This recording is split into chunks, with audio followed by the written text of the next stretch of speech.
Hello, everyone. They are calling it the second brain. We're talking about our guts. And joining us now is longevity dietitian and gut health expert and the author of Healthy Cooking for High Performers, Ella Davar.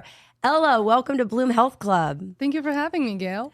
And we're also going to have Brody Waddell. He is our digital reporter and producer for Bloom Tampa Bay. I know you guys worked on a story on this very subject together.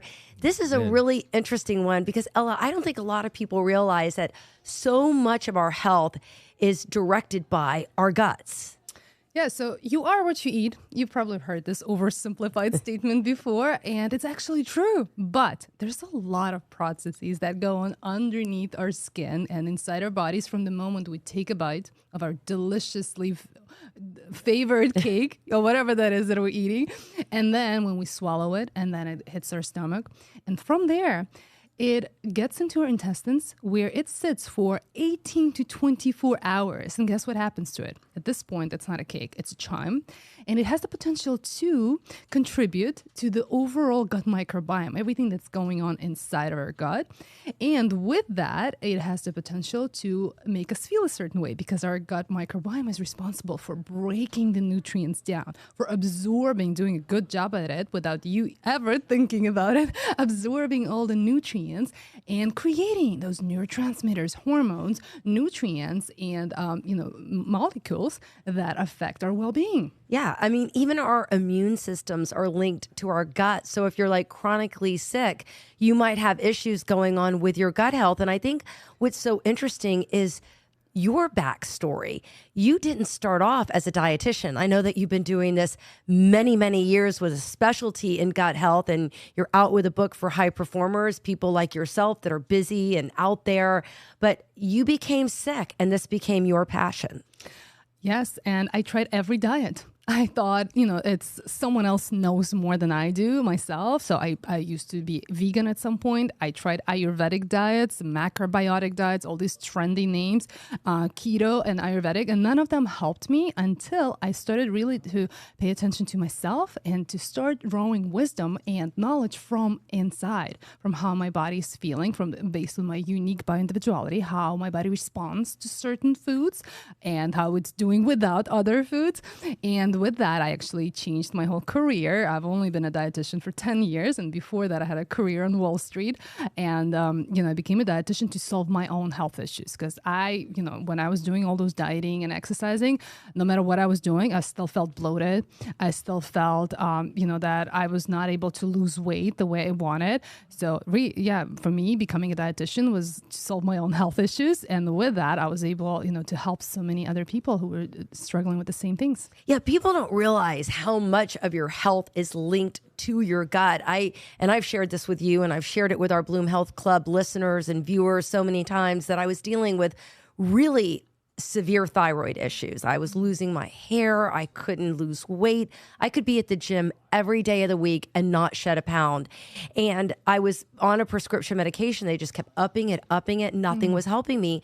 It wasn't until I got my gut health in check. And I wouldn't say I'm 100% there, which is going to lead us to our next conversation because Ella. You're getting there. Yeah, I'm getting there. Baby steps, because we will be talking a little bit about poo, so brace yourself.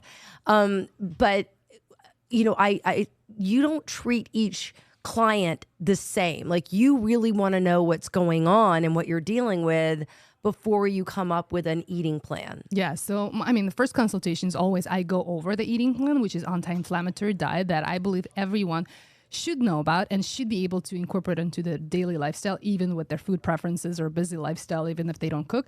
But then, of course, the personalization of my protocol depends on what's really going on inside your gut and what your body needs to tell us. So one of the comprehensive analysis that I do for my clients is a stool test. And it really is life-changing. When I met you and I, look at you and you're so way out there, doing everything you preach here on the podcast.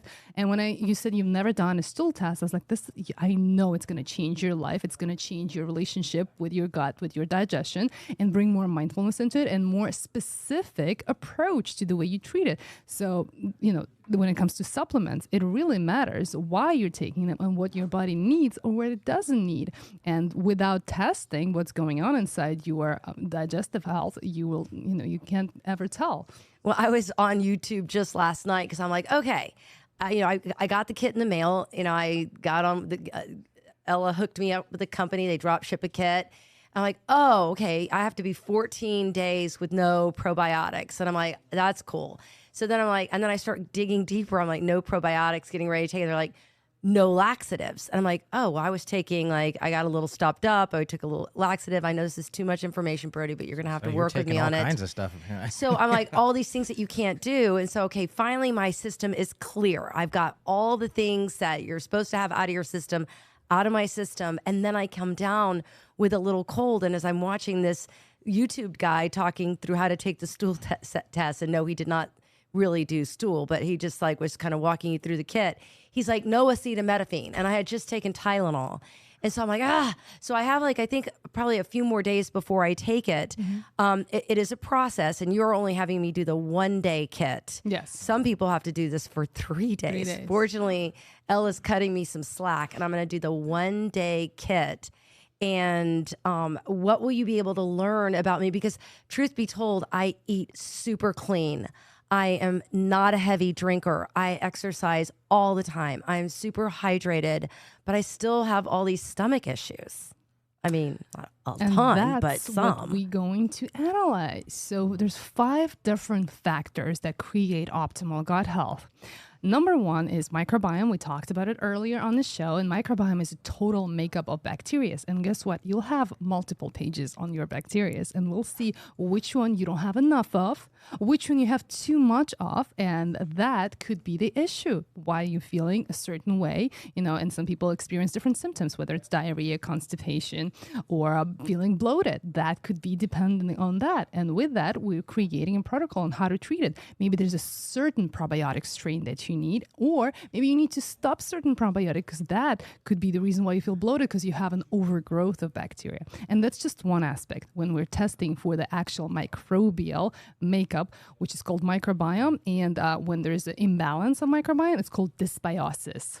So when there's a negative balance, and bad bacteria overgrow the good ones. So that's what we're testing for. So will you be changing the foods I eat, or supplements, or what happens? Both. It could be if it's not enough with healthy gut microbiome, specific probiotic strains such as inulin, prebiotic supplements, or fiber supplements, or more different types of fiber. We'll go over your food intake and what you're eating and what you could be eating more of. For some people, it's pomegranate seeds. Yes, for others, it's more of beans and lentils. For others, it could be just a few supplements of inulin or apple pectin, those things. And that's just one thing for microbiome. And then we also test for infections. We mentioned earlier, parasitic infections. You'll be surprised. This is something that we never guess. And I shared earlier how not everyone has them, but some people do. So that's what we'll be testing to see if you have, yeast overgrowth or parasitic infections. With that, it could also could be an indicator of your energy levels. Very often, skin issues and energy levels are correlated with the infections that we have in our gut. Then we're also testing for enzymatic sufficiency, whether your body is able to digest certain nutrients, because very often we take all those healthy foods or supplements and we're not able to break them down and absorb. But again, this is very specific. That's why you don't hear me talking about it on Instagram and social media, because some people don't need to take enzymes. They're perfectly fine, and other people do. Now, will you be able to tell what foods disagree with me? Because I know food sensitivity is another big issue that you talk about. So that's a whole different test. That's a blood panel. Okay. So that's testing for antibodies in your bloodstream, which are your body is reacting to. So that's like autoimmunity. And when your body is basically reacting itself, and that creates a chronic or low-grade inflammation. And there's 3 types of antibodies, IgA, IgG, and IgG4. And those are the one that we test, but those from your blood. You got a kit kit for that as well. Oh, I did? Yes. Oh, I didn't know I got a kit for that. I shipped it to you. Yeah. Oh, did you? That kit did not arrive because I was just about to ask you why you thought that I should do the stool test in lieu of the blood test, but you say both. Both, yes. And what's awesome about that approach and this method that I created is that when we create like a personalized nutrition protocol based on your food sensitivities and tolerance, you eliminate certain foods that disagree with you, and you instantly feel better. But the bad news is, the approach that we usually have, the elimination diet, that you can never have them. And very often those are common foods like dairy, gluten, and some of the proteins from different foods. And what we do is when we improve your gut microbiome, we improve your body's ability to tolerate those foods and to stop autoimmunity. Yes. And oh, wow. So you to mean you don't have to stop eating them forever? That's the goal. Wow. That's the goal with improving and creating an optimal gut health, with being able to digest, absorb nutrients, and therefore eat whatever, and being able to absorb and digest all of the foods. How is your tummy, Brooke? Brooke. I'm sorry, Brody. The cold medicine's getting to me. My apologies. Right. Actually, Brody and I have worked together a long time, as you know. Brody, do you have stomach issues? It really depends. I find that I like to fast a lot of the time. You do? I get my best sort of like health from fasting. And that's so, part of the recommendation when it comes to improving gut microbiome, by the way. Yeah, and I've noticed a big difference with that, and that's something I wanted to speak to you about. But I really only tend to get issues like if I have like a lot of caffeine on an empty stomach, or I'm taking other stuff, or it might maybe getting anxious, you know what I mean? Yes. And it'll disagree with me. But for the most part, my stomach is pretty good. You can eat anything? Yeah, like to a degree. I always used to joke that I have like an iron stomach, like I don't really get acid reflux. And you know what? I believe him. Yeah. You do? I've tested a lot of young people in their 20s, and guess what? Most of them are nothing. And it's when we get older, and that's when we see. I feel like I've been high maintenance forever when it comes to my stomach, and maybe because, to be honest with you, and I'm not just saying this, I have been nuts over health and food before it was even a thing. Like back in the day, Tampa only had one, and if you're old school Tampa, you'll know what I'm talking about. We only had one nutrition place, and it was called Bertha's. And Bertha's is where you went for all the knowledge. She was just this older woman. She was like a walking encyclopedia about gut health, the foods you should be eating. And there was one other doctor that was really in. She was Mary Beeson, Dr. Mary Beeson from California. Not a lot of education back in the day about what we should be eating and how we should be treating our gut. But now it's all that anybody ever even talks about. Right. So, I mean, it is like the go-to if you want to get your health back on track. That's what changed my life. And that's what helps me to bring a lot of awareness about healthy eating. So a lot of people, when they think, oh, I eat healthy, I'm fine, right? But then there's nagging symptoms like bloating, like indigestion or heartburn or skin rashes. And a lot of people start to realize that actually it does have a lot to do with the things that I eat. And when they do experiment with those things, they see the difference. And that gives, especially the younger population group, gives them more incentives to give healthy eating a try, and instead of waiting until they get older and do all the damage and then begin their journey. Preventative. Yeah. What about people that are gassy? Is that an indicator? Very often, yeah, that's an overgrowth of certain bacteria, and also could be a small intestinal bacterial overgrowth. That's when the bacteria gets from your large intestine, where it's supposed to be, into your small intestine, and that could be, the underlying cause of bloatedness and gassiness. Very, very interesting. So you work with, I know you work with people around the world. You're based in Miami. Yes. And you say that younger people are getting into this. Like you have influencers come to you. Yes. And they cry in my office because they're like, why me? Because I'm doing everything right already. I'm ahead of the curve for most people. And I always try to calm them down to say that it's your mission in this life to educate others on that, because that's what helped me embrace my own health issues. Because everything I preach about, I've been through it. I've struggled with bloatedness. I've struggled with weight loss. And a couple of years ago, being a young, healthy girl who walks, her talk, I got a bad case of eczema. And it really scared me because, I had a feeling that it's coming from inside out. But you know what? It's my first time in my life. So I bought every cream that CVS had, all the steroids and all types of, creams, the topical treatments. And guess what? A month later, it came back. That's when I knew it. I was like, I knew it comes from the inside and I need to treat the root cause. And that's when I did a stool test for myself. And I diagnosed myself with parasites. Wow. And what really helped me is the antiparasitic treatment that, again, not everyone needs to do, but it really helped me since then. It's been more than 2 years. Never had eczema since then. That is unbelievable. And I know you and Brody collaborated on an article together. And, a lot of what we eat is directly linked to our mental well-being. And that was a question you had for Ella. Yeah, it definitely was. You talked about the serotonin production and things of that. Like, so is it literally like if you just eat better, you feel better? Like you're just Yep. There's a lot of neuroscience research that's backing up the gut health right now, and it's all connected with the gut-brain axis, this bidirectional communication between our gut and our brain, that everything that's going on in our intestine, it affects our brain health. And that's why they see the research these days that like the mental health improvements they see when the people improve their diet, improve the fiber content and anti-inflammatory foods. And also there's a big correlation with people who struggle with depression and anxiety, who very often have low levels of serotonin. They have the manifestations of gut health issues such as IBS and cramps and abdominal pains. What are we doing to ourselves as a society by eating all of these processed foods, fast foods, fried foods, colas, chemicals? I mean, not too long ago, I know, you can talk a little bit about your origin, but when you travel abroad, you don't see the same food dyes. You don't see the same chemicals. You don't see the same processes.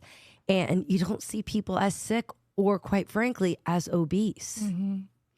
Well, yes, you notice that you travel the world and you see that, and you see how the traditions are carried out differently in Europe, that they still have farmers market in every small town, everywhere you go, and people are still celebrating the traditional way of eating off of your land. And that's why my biggest recommendations to support local farmers. Go talk to local farmers, talk to them, look at their hands, and people that make your food, that treat your food, talk to them about the practices and how they use, what kind of chemicals they use or they don't use, or ask them for recipes or how they make their own food from the food that they grow on their land. And that's really the best way to improve your gut microbiome, because everything that grows on the land that you were born in is the best food for you on your even like DNA expression level. Like ancestrally. Yeah. Interesting. I wanted to ask you that because different cultures eat differently. Like what effect does it have? Like there's some like where we like they eat a lot of spicy food. Like how is it different in India versus like some of these South American countries that eat so differently from us? Is there like a certain way of eating that tends to inflame more? Is it just because of the processedness, or is it like the harshness of the foods? So very often, like the foods, like the healthy foods are not the problem. It's the inflammatory food that are problematic. And that's what we see with westernization of most of the, countries in the world that are embracing the American standard diet, which is more about fast food and having fun and all this bright, colors and packaging. So very often it's not the healthy foods, it's not the spicy foods that are problem. Right. It's the fast foods that are problematic. And there's another underlying issue is stress. So the best way to create dysbiosis in your gut, to lower your immunity and feel fatigue, is to eat mindlessly, sweet foods, and feel anxiety. And it basically describes 90% of population. That's how a lot of people comfort themselves in front of a TV at the end of the stressful days. They eat something comforting. Usually it's something sweet or something that less healthier, but makes them feel good for a moment. But that's the best, like I said, the dysbiosis is created. The gut bad bacteria are thriving on sugar, mindless eating, and stress. Yeah, it's amazing. Like I had 2 back-to-back birthdays a couple of weekends ago, and I don't eat a lot of sweets or processed foods. and I was eating cake, and my daughter's making homemade cookies. And literally, I went up 4 pounds, not from fat, but from just inflammation. My body was just swole. I mean, not in a good way. And not to mention what happened this weekend. Oh, wait, what happened? Oh, Yeah, what did you do? The runny nose oh yeah. lowered your- You said it could be from, lowers your immunity. and so what Ella was telling me is that you can eat something, and then like 24 to 48 hours is when you start feeling the effects of the food. If you've eaten foods that you're sensitive to, like, gluten or sweets or lots of sugar, things like that, it will lower your immune system, which is probably why I'm not feeling so well right now and calling you Brooke, Brody. Yeah.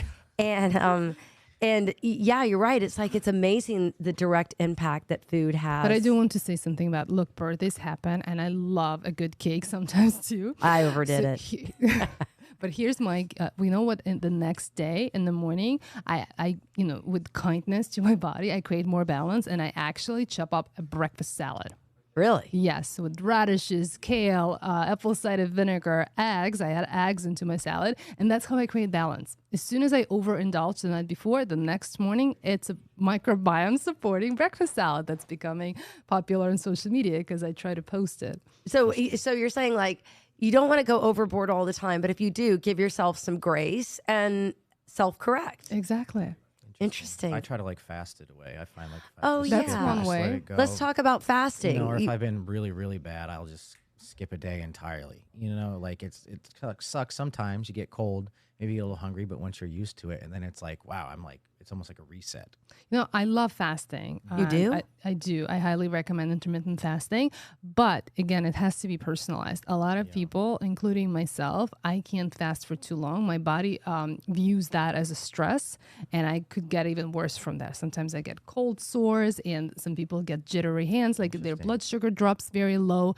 And it's not for everyone. So I don't know what the way you described it, but 16 hours of fasting and 8 hours of eating window, that creates, fasting, benefits without not eating for, like, some people fast for 48 hours. And that's a healthy stress that you put your body through, and it creates a process of autophagy when your body rejuvenates itself. Yes. There's a lot of health benefits in that, but it has to be personalized. Someone who monitors my blood sugar, and I do that for my clients, and we see that very often it doesn't work for certain people. My blood sugar drops very low. I was going to say, how do you know, unless you're doing trial and error? You do it with a glucose monitor? Yes, CGMs, continuous glucose monitor, to see how your body responds to it. And you can get those at your, like, local... No, No, you you have need a to- prescription. I mean, Oh, you you can do? you can those little- subscribe to some services that are companies that are like labeling those. But for my clients, to save money, and very often it's covered by insurance, you need a prescription for that from a doctor. How does it, or does it actually pierce the skin? Yes, does? it's a small monitor with a little hair like a horse hair, like little pin that goes underneath your skin. You don't feel it. It's designed for diabetics. It's designed to be worn your whole life. That's something that you need to be wearing, and your life depends on it, because those levels of blood sugar are very important for people who are unable to produce insulin. So yes, for healthy people like you guys, I prescribe it on educational purposes, for you to start learning how your body metabolizes certain foods, and people learn quite a bit of information from them. Some people see how they might be more sensitive to fructose to glucose, meaning that we all think mangoes are healthier than croissants, but if you monitor it and you see how, if you're of European descent, where winters are long and people eat mostly, grains and dairy, they don't see a lot of tropical fruit there. And people see how when they eat tropical fruit, their blood sugar spikes through the roof. And when they eat a piece of bread, it's not as bad. So it kind of goes back to what you were saying earlier, Brody, about like cultural eating to your roots. Like, Yeah, I mean, definitely. I grew up in a very Italian family, and my on both sides. And my grandmother literally picked from the ground. We ate our vegetables. She'd make kakutsa soup, which is like a long root vegetable. And we would go to my uncle's farm, and my aunt had a farm, and we would go pick their backyard farms. They were pretty elaborate farms for backyard farms, but that's how we ate. And you felt good. And that's the way I grew up as well. And that's what longevity research these days is supporting. That all of those people who live to 100 years old and more, they all live off of the land that they live on. Most of them live on an island where there's no Amazon deliveries, so they had to rely for survival on their own land. Everything you grow, you get to eat. So that kind of, creates the cycle there. And for us, we live in this society where convenience is our top priority. So not many of us are able to grow food because it takes time. It takes, a lot of effort. But that's, I grew up like this, the same way that you describe it. And, for me, this longevity research findings is not something that I read in the books. I was, I felt it. I remember the way I felt growing up. And, that's something that truly makes sense. And it was back in a time where, like, my grandmother would cook as medicine. Like, not only would she cook to feed us, but she would cook to heal us as well. Do you do that now? I try to as much as possible. Awesome. Yeah. I mean, it's, it's like you go back again, one more time, to the root of the issue. And a lot of times it boils down to what we're eating. And you know what else is great about eating off of the land is seasonality, that your food intake should depend on where you come from and what's best for your organs and for your hormones. But also your food intake should not be the same 365 days a year, because guess what? Like nothing in nature blooms, all year around. So with that, seasonality is a huge part of personalization of your diet, that you have to know where you live and eat accordingly, that every season we should be taking, advantage of seasonal foods. And that's why, again, when you take your children to farmers market, you get to experience that connection with nature, that you don't find the same lettuce, all day, every day. And maybe that's a good thing. I love that. Do you have any other questions for Ella? Yeah, I want to ask you, maybe this is something you could speak on. We've all heard about being hangry, right? Why do some people get so mean and irritable when they haven't eaten versus, like, because to me, as someone who fasts, it blows my mind because I have a disconnect from food and my mood. I mean, I know you say that we don't, but I'm able to like go and not be in that mode. Not me. I get hangry. Right. Me So, too. but some people, like, so what is that? Is that It's like the a blood blood sugar. sugar. So it's just your blood sugar spiking. Yes, or when your not? blood sugar drops low, that's what happens. Those are the symptoms, that you have shaky hands, that you get moody and emotional and irritable, and that's what that's what my clients get to learn when they wear their blood sugar on their tricep and they see how low their blood sugar drops. And very often, that's when your body switches into survival mode and starts to store some of the nutrients and calories instead of burning them. And that's when we need to, maybe eat something like protein foods or fiber foods to balance, to bring the more balance to our blood sugar levels and to give us energy without spiking it too high and causing weight gain. Interesting. I if I worked in your line of business, I would be obsessed. Yeah. I mean, with all the tools that you have and all the tools that you utilize to help people, use food to optimize their health. Well, I am a little bit obsessed. I'm a nerd. And, the truth is, it really helped me first before anyone else. And I see it in the eyes of my clients, how they are able to change relationships with their food by changing what's on their plate and changing how they feel. And that, creates the effect on their family. And that's what my goal is, to make them the role model in their community, and impact other people. I love it. Well, Ella, this has been an amazing conversation, and I really appreciate you being the newest member of the Bloom Health Club. Thank you so much for having me, guys. Yeah, thanks for being here. Till next time, guys.